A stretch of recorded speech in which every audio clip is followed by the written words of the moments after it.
Assalamu alaikum viewers, welcome to my channel Weak Students English. Now I am going to recite a poem, My Last Duchess, written by Robert Browning. That's my last Duchess painted on the wall, looking as if she were alive. I call that piece a wonder now, Fra Pandolf's hands, work busily a day and there she stands. Will it please you sit and look at her? I said Fra Pandolf by design, for never read. Strangers like you that pictured countenance, the depth and passion of its earnest glance. But to myself they turn, since none puts by the curtain I have drawn for you, but I, and seemed as they would ask me if they durst, how such a glance came there, so not the first. Are you to turn and ask thus, sir, 'twas not her husband's presence only called that spot of joy into the Duchess' cheek, perhaps Fra Pandolf chanced to say, her mantle laps over my lady's wrist too much, or paint, must never hope to reproduce the faint half flush that dies along her throat. Such stuff was courtesy, she thought, and cause enough for calling up that spot of joy.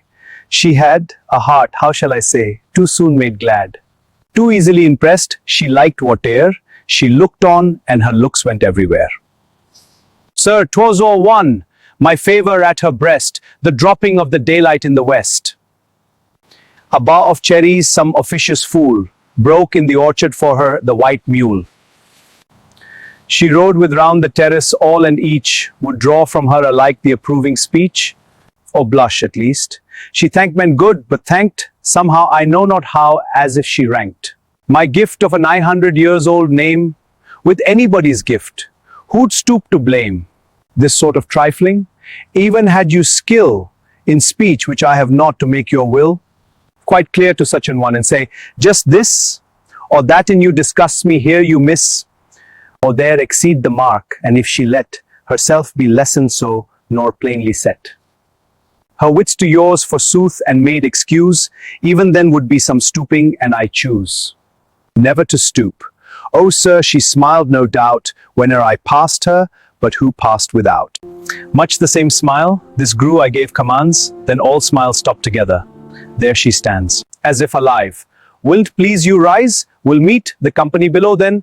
I repeat, the Count, your master's known munificence, is ample warrant that no just pretence of mine for dowry will be disallowed, though his fair daughter's self, as I avowed, at starting is my object. Nay, we'll go together down, sir. Notice Neptune, though, taming a seahorse thought a rarity, which Claus of Innsbruck cast in bronze for me. Thank you, viewers, for joining me and watching the video. If you like the video, please subscribe to our channel, Weak Students English.